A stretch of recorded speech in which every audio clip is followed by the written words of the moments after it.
Homélie du Père Gilbert Adam sur l'Évangile selon saint Matthieu, chapitre 25, versets 1 à 13. Alors le royaume des cieux sera comparable à 10 jeunes filles invitées à des noces, qui prirent leurs lampes pour sortir à la rencontre de l'époux. 5 d'entre elles étaient insouciantes, et 5 étaient prévoyantes. Les insouciantes avaient pris leurs lampes sans emporter d'huile, tandis que les prévoyantes avaient pris avec leurs lampes des flacons d'huile. Comme l'époux tardait, elles s'assoupirent toutes et s'endormirent.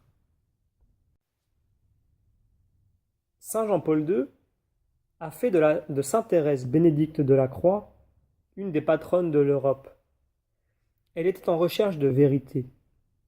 La passion ne cesse d'approcher. Elle s'impose à Jésus et à ses disciples.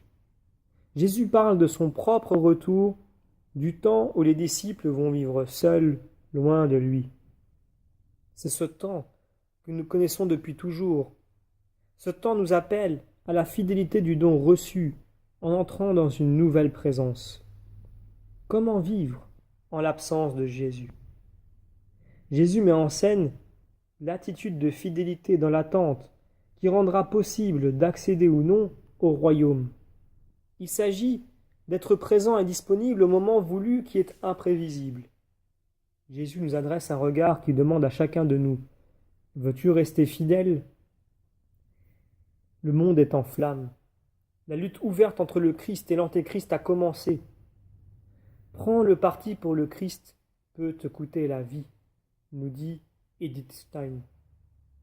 Nous continuons la lecture de l'Évangile. Au milieu de la nuit, il y eut un cri.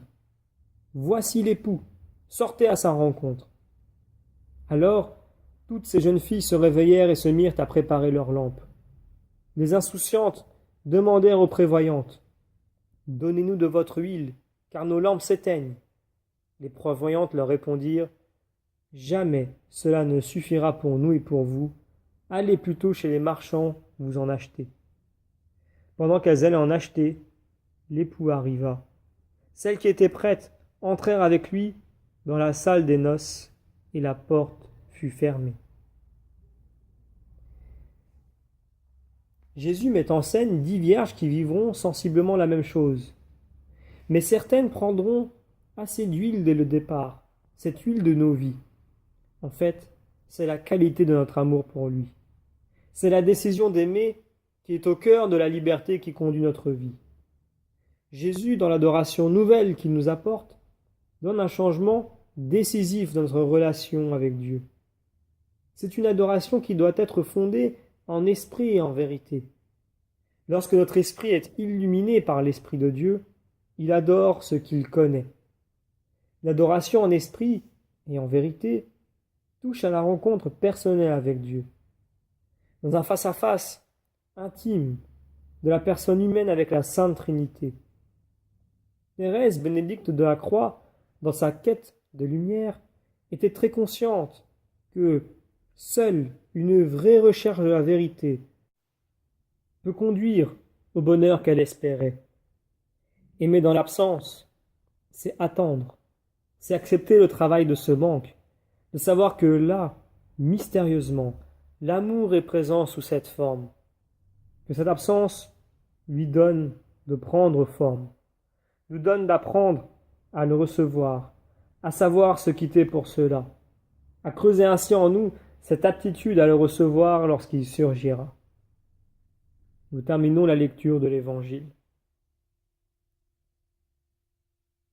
Plus tard, les autres jeunes filles arrivèrent à leur tour et dirent: Seigneur, Seigneur, ouvre-nous. Il leur répondit: Amen, je vous le dis, je ne vous connais pas. Veillez donc, car vous ne savez ni le jour ni l'heure.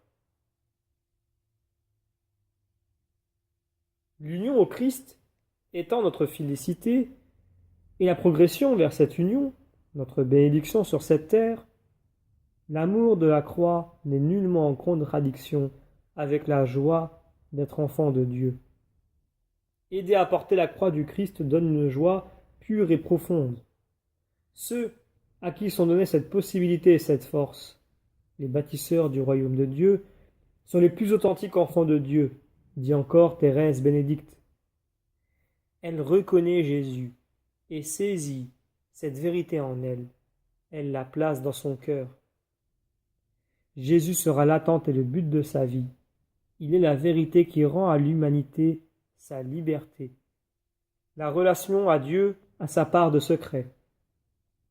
Souffrir et trouver dans la souffrance sa félicité, se tenir debout et avancer sur les sentiers rudes et boueux de cette terre tout en trônant avec le Christ à la droite du Père. Rire et pleurer avec les enfants du monde et chanter sans cesse les louanges du Seigneur avec le cœur des anges. Telle est la vie du chrétien, jusqu'à ce que se lève le matin de l'éternité, dit encore Édith. Si la vérité révélée est tout intime, la vie chrétienne comporte aussi une dimension sociale qui n'est pas la plus facile à assumer. Sainte Thérèse Bénédicte de la Croix, patronne de l'Europe, est pour nous une lumière.